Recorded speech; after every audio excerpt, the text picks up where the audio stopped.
राजा porous की कहानी भारतीय इतिहास के उन सुनहरे अध्यायों में से एक है जो वीरता, साहस और आत्मसम्मान का प्रतीक मानी जाती है। उनका जीवन केवल एक राजा की गाथा नहीं है, बल्कि यह संघर्ष, पराक्रम और मातृभूमि के प्रति निष्ठा की वह प्रेरक कहानी है जिसने समय के साथ भी अपनी महिमा को बनाए रखा है। झेलम नदी के तट पर हुआ युद्ध केवल दो शक्तिशाली सेनाओं का आमना सामना नहीं था, बल्कि यह भारतीय स्वाभिमान और विदेशी आक्रांताओं के बीच एक निर्णायक टकराव था जिसने यह साबित कर दिया कि भारत की भूमि कभी भी किसी बाहरी शक्ति के आगे झुकी नहीं थी और न कभी झुकेगी। राजा पोरस का जन्म पौरव वंश में हुआ था, जो झेलम और चेनाब नदियों के बीच स्थित एक समृद्ध और शक्तिशाली राज्य था। उनका असली नाम पुरु था और वे अपने राज्य के एक आदर्श और न्यायप्रिय शासक थे। उनका कद लंबा और शरीर अत्यंत बलशाली था। कहा जाता है कि वे साधारण योद्धाओं की तुलना में कई गुना अधिक शक्तिशाली थे और उनकी तलवार इतनी भारी थी कि एक साधारण सैनिक उसे उठाने में भी असमर्थ होता। बचपन से ही उन्होंने युद्ध कला, घुड़सवारी और रणनीति की गहरी शिक्षा प्राप्त की थी। वे केवल एक योद्धा नहीं, बल्कि एक बुद्धिमान शासक भी थे जो अपने राज्य की भलाई और उसकी सुरक्षा के लिए हमेशा तत्पर रहते थे। उनकी प्रसिद्धि केवल उनके शासन तक ही सीमित नहीं थी, बल्कि उनकी वीरता की गाथाएं दूर दूर तक फैली हुई थीं। जब सिकंदर ने अपने विश्व विजय अभियान के अंतर्गत भारत की ओर कदम बढ़ाए, तो उसके सामने सबसे बड़ी चुनौती राजा पोरस ही थे। सिकंदर ने पहले ही फारस, मिस्र और कई अन्य विशाल साम्राज्यों को अपने अधीन कर लिया था। वह स्वयं को अपराजय मानता था और उसे विश्वास था कि भारत को जीतना उसके लिए मुश्किल नहीं होगा। उसने अपने दूतों को पोरस के पास यह संदेश देकर भेजा कि यदि वे आत्मसमर्पण कर दें तो उन्हें सम्मानपूर्वक जीवित रखा जाएगा और उनके राज्य का कुछ हिस्सा उनके अधीन ही रहने दिया जाएगा। लेकिन पोरस के लिए आत्मसमर्पण कोई विकल्प नहीं था। उन्होंने सिकंदर के दूतों को स्पष्ट शब्दों में उत्तर दिया। पौरव राजवंश के वीरों ने कभी अपने घुटने नहीं टेके और न ही किसी के अधीन रहना स्वीकार किया है। यदि सिकंदर को युद्ध करना है तो मैं उसका सामना करने के लिए तैयार हूं, लेकिन मेरे राज्य पर उसका अधिकार कभी स्वीकार नहीं किया जाएगा। जब सिकंदर को यह उत्तर मिला तो वह क्रोधित हुआ, लेकिन उसने यह भी समझ लिया कि पोरस कोई साधारण राजा नहीं है।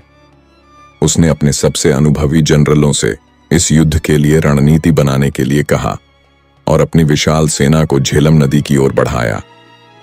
झेलम नदी के तट पर दोनों सेनाएं आमने सामने खड़ी थीं।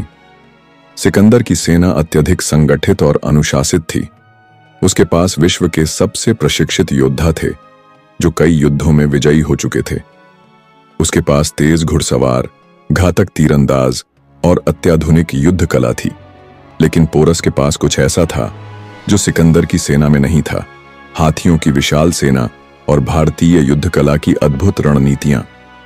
पोरस ने अपनी सेना को कुशलता से व्यवस्थित किया और अपने हाथियों को सबसे आगे रखा ताकि वे सिकंदर की सेना पर धावा बोल सकें। युद्ध का आरंभ होते ही पोरस की सेना ने जबरदस्त हमला किया। उनके हाथियों ने सिकंदर की सेना को तहस नहस कर दिया।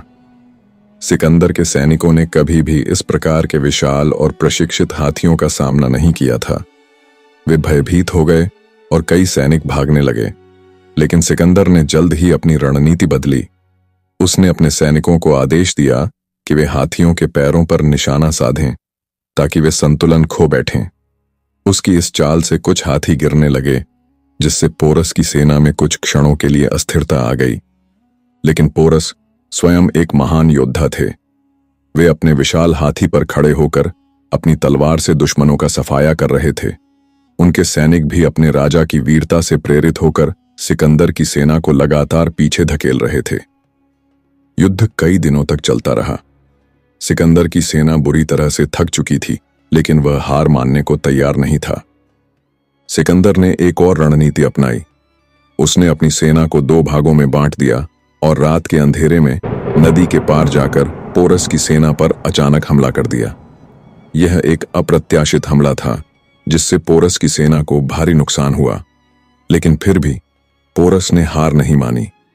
वे स्वयं युद्ध के मैदान में अपने सैनिकों का नेतृत्व करते रहे और तब तक लड़ते रहे जब तक कि वे पूरी तरह से घायल नहीं हो गए।